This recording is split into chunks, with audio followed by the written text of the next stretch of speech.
शरद जी, आखिरकार 13 दिन बाद अर्चना सुरक्षित मिली है, लेकिन जो खुलासा हुआ है पढ़ाई के लिए परिवार से दूर जाना, परिवार का इतना ज्यादा दबाव शादी को लेकर था कि एक लड़की को मजबूरन, ये कहूं मैं, कि इतना बड़ा कदम उठाने को मजबूर हो गई कि उसे अपना देश ही छोड़ना पड़ गया। अब ये जो मिस्ट्री सुलझ चुकी है सर, इसे आप कैसे देखते हैं?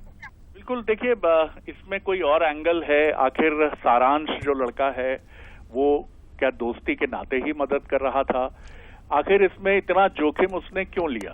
सिर्फ दोस्ती के लिए, या दोस्ती से आगे भी कोई कहानी थी? एक नई जिंदगी शुरू करनी थी नेपाल में, तो कैसे करनी थी? कागजात होने चाहिए नेपाल में जिंदगी शुरू करने के लिए। आपकी नेपाली नागरिकता जरूरी है अगर वहां आप एडवोकेट के तौर पर काम करें। तो ये नई जिंदगी अर्चना किसके साथ शुरू करना चाहती थी? तो अभी बहुत से सवाल हैं। सारांश ने इतना जोखिम क्यों उठाया? क्योंकि उसका ड्रोन का बिजनेस था और ड्रोन के बिजनेस के चलते ही नेपाल उसके कनेक्शंस थे। लेकिन इसमें महत्वपूर्ण बात यह है जया कि जैसा पुलिस ने एक बहुत महत्वपूर्ण बात कही है कि पूरे मामले में कोई भी आपराधिक मामला नहीं बनता है जी। और यही अर्चना की सफलता है। वो एक एडवोकेट है, वो जानती है कि उसने जीवन का एक बहुत बड़ा फैसला किया है और उसने ये भी सोचा होगा, वो एडवोकेट है इसलिए उसने ये भी सोचा होगा कि अगर ये सब कुछ सफल नहीं हुआ तो क्या होगा? पकड़ी जाऊंगी तो क्या जेल जाने की नौबत आएगी? तो उसने ये सारी चीजें पहले बहुत अच्छे से समझ ली थी। और मैं ये कहूंगा कि ये एक लड़की के सम्मान का प्रश्न है, इसलिए हमें इसका बहुत अधिक पोस्टमार्टम नहीं करना चाहिए। हमें सम्मान करना चाहिए अर्चना तिवारी के निर्णय का। वो बालिग है, उसने अपने करियर के लिए या करियर से आगे भी कोई एंगल इसमें है अगर सामने आता है तो वो सम्मान हमें उसका करना चाहिए। हमें ये जरूर है कि सामाजिक दृष्टि से, नैतिक दृष्टि से बेहतर होता वो आज की लड़की है, 2025 की लड़की है, वो लड़ती, असहमत होती अपने पेरेंट से। उसने ये जो 13 दिन तक ये जो पूरी प्रक्रिया चली है जिसमें मीडिया, पुलिस, मुख्यमंत्री डॉक्टर मोहन यादव का इन्वॉल्व होना, तमाम पुलिस अधिकारियों, 70 से ज्यादा अधिकारी और पुलिस के कर्मचारी इस पूरी मुहिम में लगे रहे, जंगल जंगल छानबीन चलती रही, ये सब जरूर उनके ऊपर एक उंगली उठाता है अर्चना के ऊपर कि आपने ये सब करके 13 दिन तक न सिर्फ अपने परिवार को, और सबसे ज्यादा तो परिवार ने पीड़ा झेली सामाजिक प्रतिष्ठा की दृष्टि से। सब पूछ रहे थे अर्चना कहाँ चली गई, क्या हो गया अर्चना के साथ, उन माता पिता पर आज क्या गुजर रही होगी। और ये अर्चना के लिए भी अब बड़ा सवाल है कि क्या वो अब एक सामान्य जीवन जी पाएंगी?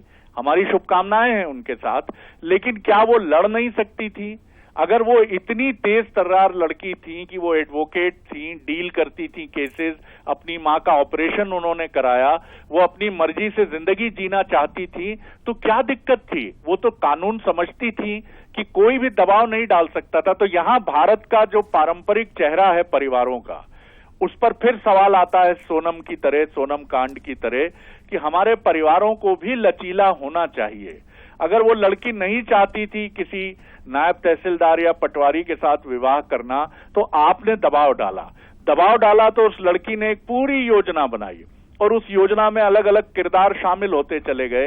ये फिर वो दुर्भाग्यपूर्ण चेहरा है जो भारत के मध्यम वर्गीय युवाओं पर इतना दबाव पेरेंट्स की तरफ से डाल दिया जाता है कि वो कोई उत्तर नहीं दे पाते और उन्हें लगता है कि माँ बाप का दिल दुखाने से अच्छा है हम ही किसी षड्यंत्र में इन्वॉल्व हो जाएं, हम अपने को संकट में डाल लें, लेकिन माता पिता की बात तो माननी पड़ेगी। और इसीलिए अर्चना ने इतना लंबा रास्ता चुना जिसका अंत तो हो गया जया, लेकिन इस अंत के बाद सिर्फ पुलिस ही खुश हो सकती है कि उसने ब्रेक किया। ना अर्चना खुश होगी, न सारांश खुश होगा, न तेजेंद्र खुश होगा, न माता पिता खुश होंगे। ये सारे दुखी लोग इस घटनाक्रम के बाद खड़े हैं। जी, बहुत सी बातें शरद जी आपने कह दी है, लेकिन ये बात बिल्कुल सही है कि अर्चना तिवारी, जिसे लगता था कि शायद अब अपने परिवार से दूर होकर इतना बड़ा कदम उठाकर वो दूसरे देश में रह सकती है, एक अपनी नई जिंदगी शुरू कर देगी, लेकिन शायद मुश्किलें और चुनौतियां अब इस घटना के बाद उसके सामने और ज्यादा बड़े रूप में खड़ी होंगी, उसके सामने भी, उसके परिवार के सामने भी। लेकिन सर, एक बार फिर मैं चाहूंगी कि आप जितने भी दर्शक इस वक्त हमें देख रहे हैं, जिन्होंने इतने दिन तक बंसल न्यूज को देखा, अर्चना तिवारी को देखा, आप उन दर्शकों को, उन परिवारों को, उन लड़कियों को क्या मैसेज देना चाहेंगे और अर्चना तिवारी की घटना, ये कहानी क्या मैसेज देती है सर, क्या संदेश देती है? एक बहुत सुंदर गीत है जया, मैं थोड़ा भावुक होता हूं जब भी ऐसे प्रसंग आते हैं लड़कियों से जुड़े हुए। ओरी चिरैया अंगना में फिर आ जाना रे। लड़कियों की जिंदगी हमने बहुत सारी जंजीरों में जकड़ रखी है। हम उनके कपड़े देखते हैं, किस तरह के कपड़े वो पहनती हैं। हम ये देखते हैं कामकाजी लड़की के चरित्र पर सवाल उठाते हैं। एक लड़की जो घर से निकलती है वो अपनी जिंदगी जीना चाहती है।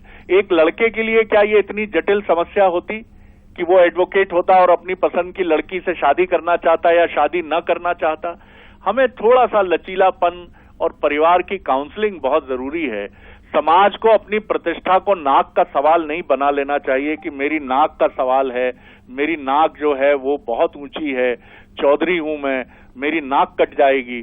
अगर लड़की राजी नहीं है तो आप उसे छोड़ दीजिए, ये उसकी जिंदगी है, उसे तय करने दीजिए। हाँ, अगर वो गलती कर रही है, वो ड्रग्स ले रही है, वो शराब पी रही है, किसी अपराधी के साथ प्रेम में पड़ गई है, तो आपको कानूनन भी अधिकार है और परिवार के तौर पर भी अधिकार है।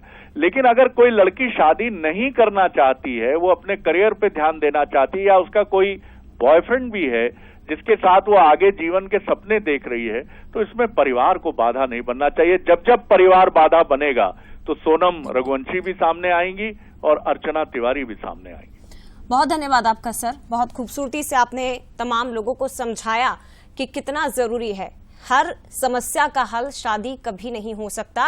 अर्चना अपने करियर को आगे बढ़ाना चाहती थी, हालांकि उसे अपने परिवार वालों की भी बात शायद माननी चाहिए थी, लेकिन परिवार और एक बेटी के बीच में समन्वय ठीक नहीं था, बातचीत ठीक नहीं थी, जिसका नतीजा आज इस रूप में हमें दिखाई दे रहा है। फिलहाल बहुत धन्यवाद आपका शरद जी।